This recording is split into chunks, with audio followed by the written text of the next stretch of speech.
Crawford with LouisianaSportsman.com. We're here with Derek Remitz. He just placed third in 2011 Bassmasters Classic. Derek, you weighed a 26-pound stringer today. How do you come to terms with the fact that you weighed in such a great stringer and you still, come in third? Well, I mean, you just have to look at the guys that beat me. I mean, I got beat by the best in the world today. And, I mean, I knew if I was catching them, they were catching them too. So it's just one of those deals. I did everything I could today. Everything went right. Every big fish I hooked, I caught, got in the boat. And I had a 100% perfect execution day, but so did those guys. I mean, there's nothing else I could say, but I got beat by the best in the world. So.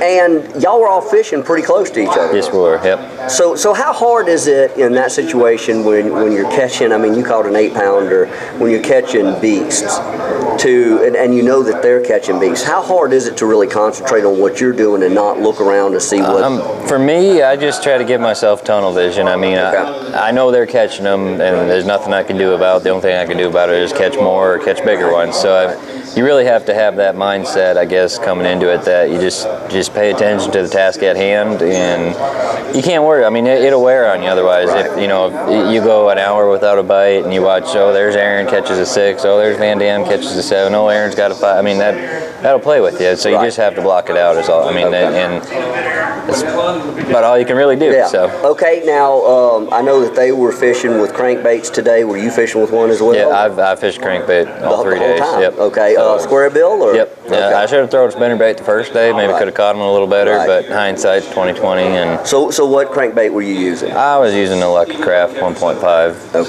So. Okay.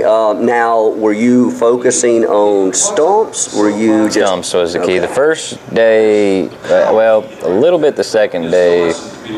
Catch one here, one there out of the grass, but by far number one, you're looking for a stump. Like I caught a 6 today. I threw 10 times at the same stump and finally. Oh, okay. So it was really a slow. Yeah, the whole key was slow. I mean, slower presentation, repetitive. Right.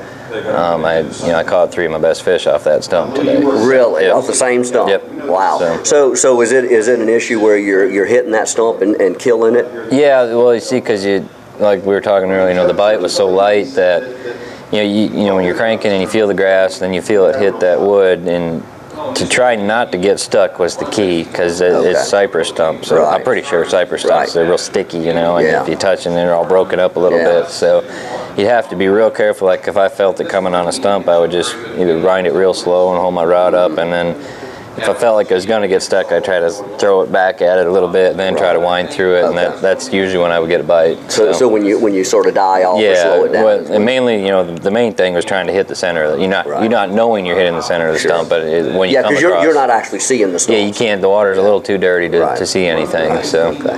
Well, it sounds like an obvious question, but what does what does the weight? The winning weights of the tournaments with the top 3 guys really say about that fishery? It's outstanding. I mean, I'm not speaking for the whole entire Delta. Venice was on fire too. I mean, they blistered them down there too. But that lake is something special around here. I mean, it is a bass factory. It just cranks them out, apparently. I mean, I didn't know the potential. I mean, you hear coming into it's going to be here, it's going to be there, and you wouldn't have known in practice. I mean, the way the weather set up this week was ideal. I mean, the stars lined up, and they got to chewing in there.